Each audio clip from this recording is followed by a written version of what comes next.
Excuse me, how much longer until I'm called? We called you just now. What? Startled by the receptionist's words, I hurried into the examination room, and there was my familiar husband. Why are you here?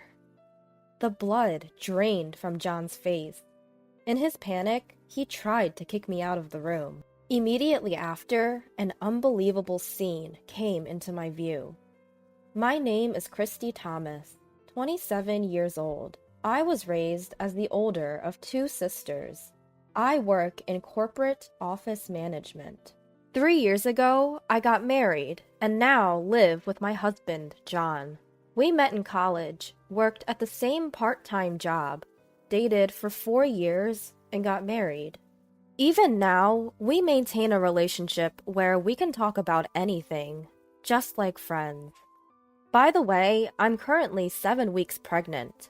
We wanted a child right after we got married, but it didn't happen easily. And after 2 years of fertility treatment, a new life is finally growing inside me. When I went to the OB-GYN alone, the gestational sac, which is the baby's growing room, was already visible. And the ultrasound photo even showed the tiny fetus.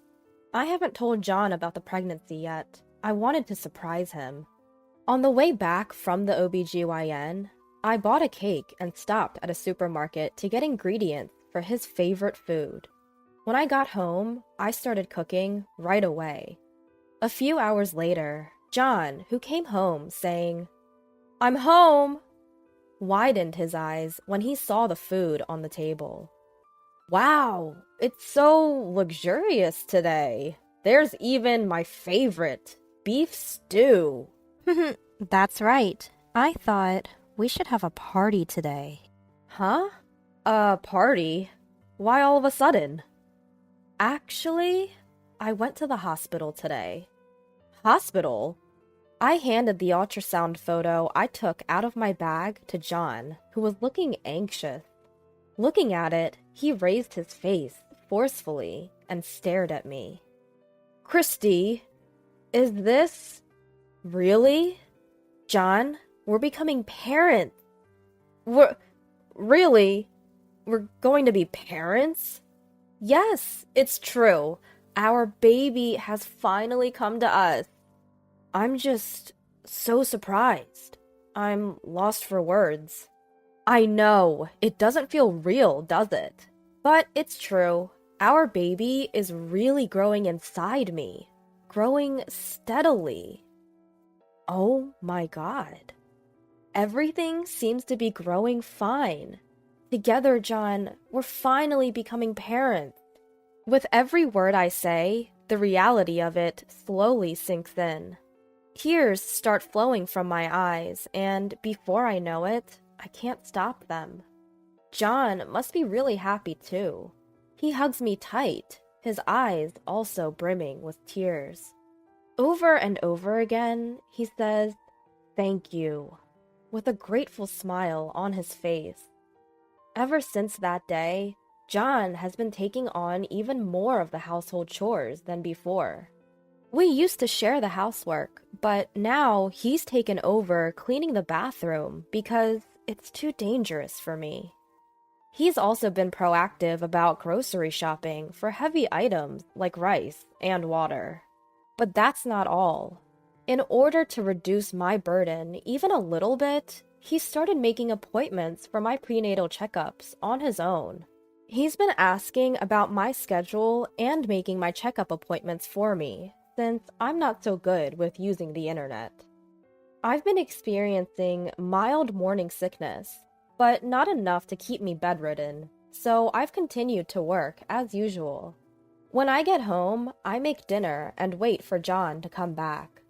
He's been working overtime a lot since about a year ago, and usually doesn't get home until after 9 p.m. This night, though, he didn't come home even when it was past 10 p.m.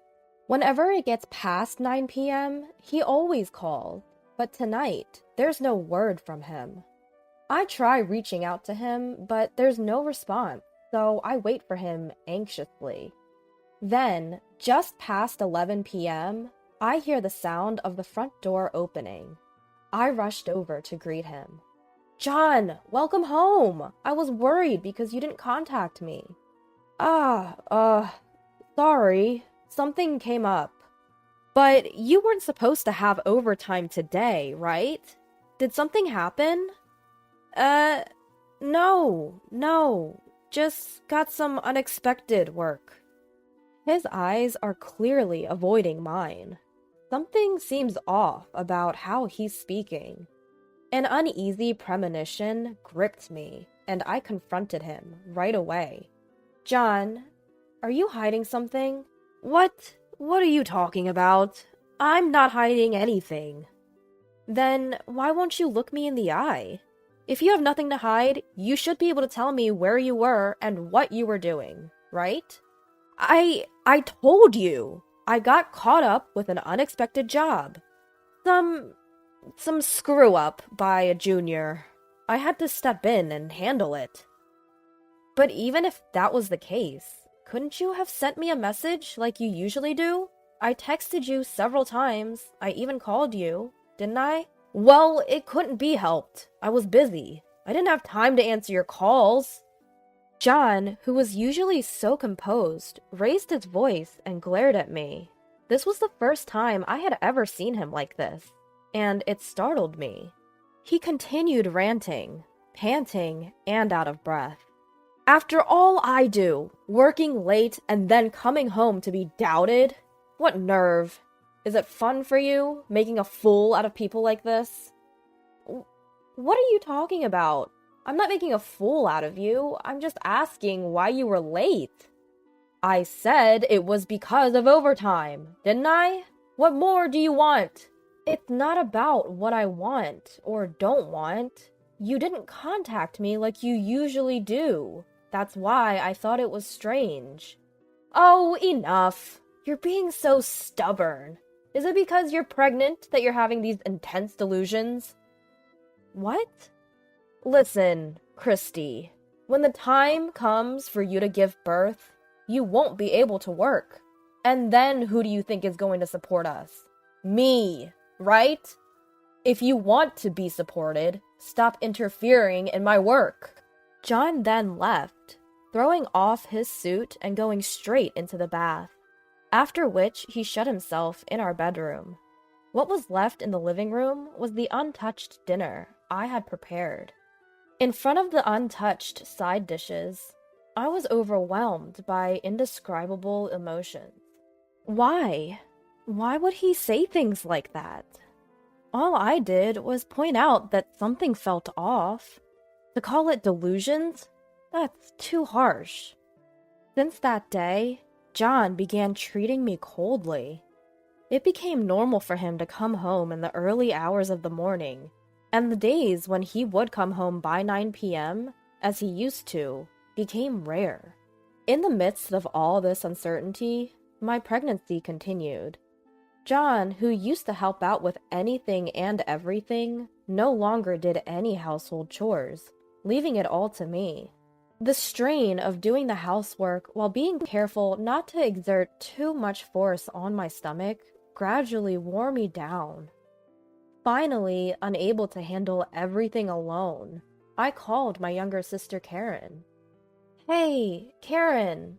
Oh, sis! Long time no see. What's up? Well, I had a bit of a spat with John. Oh, really? You two are just like the saying, the more you argue, the better you get along, huh? Karen, my sister, who's 3 years younger than me, is working in the fashion industry.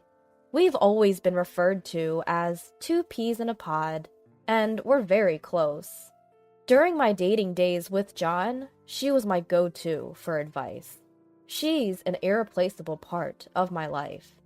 That day, too, she listened to me for almost an hour before I ended the call.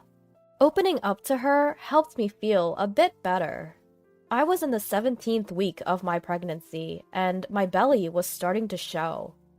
Entering the stable period, I felt fine, so I headed to work as usual. After my lunch break, Just as I was about to start my afternoon tasks, something happened. I felt a sudden, unfamiliar twinge in my belly. What was that? The pain seemed to linger. In that moment, I thought about the safety of my child. Feeling anxious, I left work early and rushed to the women's clinic I usually visit.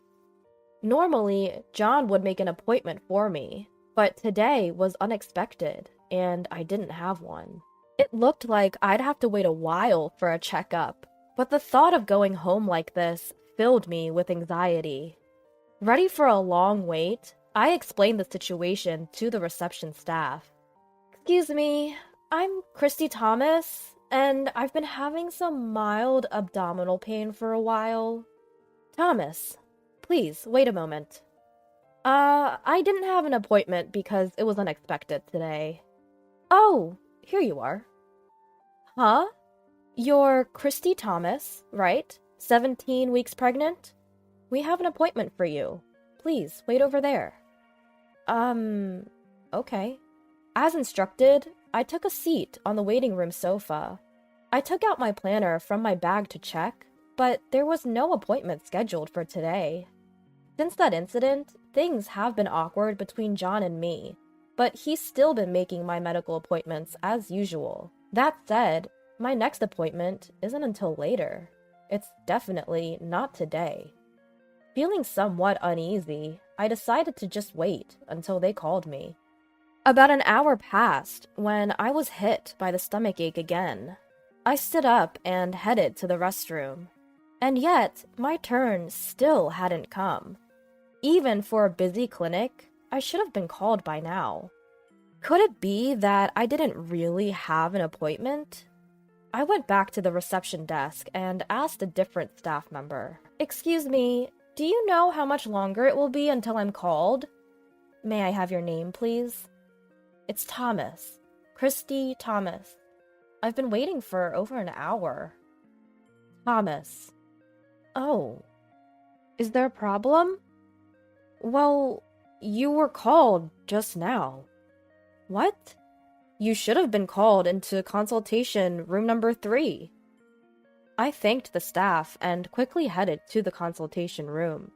A sign on the door of room number 3 read, "In consultation." In consultation? I was supposed to be called, so why? Could someone else have mistakenly entered? In a split second, I knocked on the door of consultation room number 3. A nurse opened the door and asked, "Can I help you?" I'm Christy Thomas. I had to use the restroom earlier, and..." "Christy Thomas?" "The receptionist said I was already called, but the sign said in consultation, so I thought maybe someone else had gone in." "Wait, you're Christy Thomas? But she's already inside." "What?" No matter how I thought about it, something was off. Convinced of this, I pushed past the nurse and forced my way into the examination room. That's when it happened. An unbelievable sight met my eyes. "Why are you here?" There, in the room, was none other than my husband, John. The moment he saw me, he started speaking in a flustered manner. Christy, what are you doing here?" "That's what I was going to ask. Why are you here?" Well, Could it be, John? Did you make the appointment under my name? But why? "Just get out, for now." John tried to forcefully push me out of the room. However, given this obviously strange situation, I couldn't just back down. "John, explain this to me. Why are you here right now?" I'll explain later. So, for now, I want an explanation now. You can't expect me to just accept this, can you? I'm begging you. Just leave for now." While I was arguing with John, the doctor, probably returning from an internal exam, came back, looking puzzled. "Wait, Christy, huh?" Seeing me, the doctor's eyes widened. Doctor, I just got here. Huh? Then who did I just examine? Just as he said that, the door to the exam room opened. Coming out of the room was none other than my sister, Karen. Oh, Karen? I had absolutely no idea what was going on anymore. Why is Karen here? Well, My frustration grew at Karen's hesitations. I confronted her. Why is the appointment under my name? And why did you come out of the examination room? Then the doctor, who had been listening, opened his mouth. Mrs. Thomas, I apologize for not realizing it was not you. She was wearing a mask, so I couldn't tell. But I thought it was strange.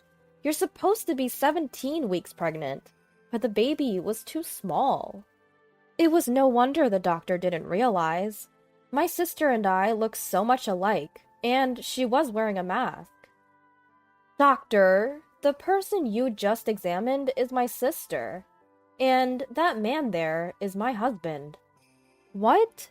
So, you mean the father of the baby I just examined is... The doctor's sharp gaze locked onto John. I could see the color draining from his face. And at that moment, I finally understood everything. John? Karen? I need an explanation. From the beginning. Whether they had given up or not, they slowly started to speak. According to them, they had been in a relationship for about a year.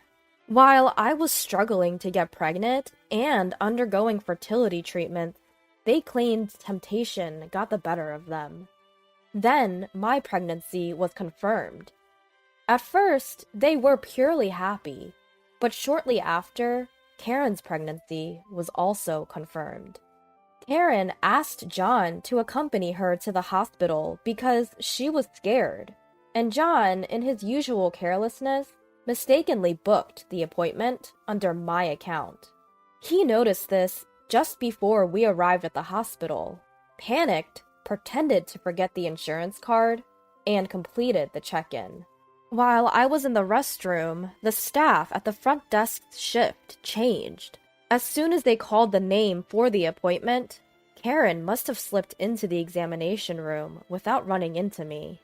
The doctor initially didn't realize it was Karen, since she was wearing a mask. But of course, during the examination, it became clear she wasn't me. And as the doctor was wondering about this, the real Christy arrived at the examination room. After that, I regained my composure and had my own checkup. The abdominal pain was diagnosed as transient, and there was no problem with my baby. I took my husband and sister and headed straight for our parents' house. I also contacted John's parents and asked them to come to the house. Once everyone was gathered, I explained to them the whole situation. Of course you're going to take responsibility, right? I asked. Stammering, my husband responded, Responsibility? Of course! I will continue to be with you, Christy. Huh? What are you talking about? We're obviously getting a divorce.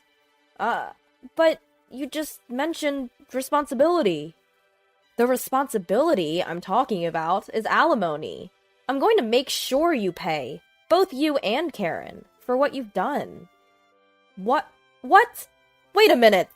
I never intended to get a divorce.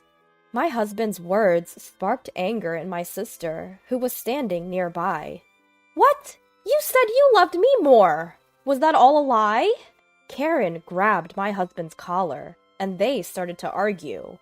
Their noisy squabble pushed my anger to its peak. I splashed the tea from the table on both of them, raising my voice as much as possible. Enough is enough! I don't care about your opinions. I'm divorcing John, and I'm cutting ties with Karen. You two just need to pay the alimony. Quietly! Wait, Christy. The one I love is you. Sis? I'm your sister, aren't I? Don't talk about alimony. Shut up! Both of you only say things that suit your purposes. How far do you plan to ridicule me? I will collect the alimony by any means necessary. If it means sending you two to hell, I'll do whatever it takes. If you get it, get out of my sight, you scumbags. At that, both of them began to prostrate themselves in front of me. Please forgive me, Christy. I beg you. Sis, I also beg you. It's too late for their repentance. What they did is unforgivable, and I have absolutely no intention of forgiving them. After that, my husband and I divorced, as expected. I blocked Karen's contact information and cut off all ties with them completely. They were disowned by their families and had to start living on their own. But John's affair was spread to his workplace through his parents, and because of that, he started receiving cold stares from his colleagues. Unable to bear the atmosphere, he continued to be absent from work without notice, and was eventually fired. Karen, on the other hand, was suffering from severe morning sickness, and had already quit her job. Now jobless, whenever they faced each other, they cursed at each other, and led a miserable life. They began living together, but they hadn't gotten married. I think they won't support each other as a married couple in the future. As for me, I moved back to my parents' house and am now leading a pregnant life. I switched my job to remote work and am anxiously waiting for the birth of my child. I might make my child suffer because there's no father. Even so, I intend to love this child with all my heart in my own way.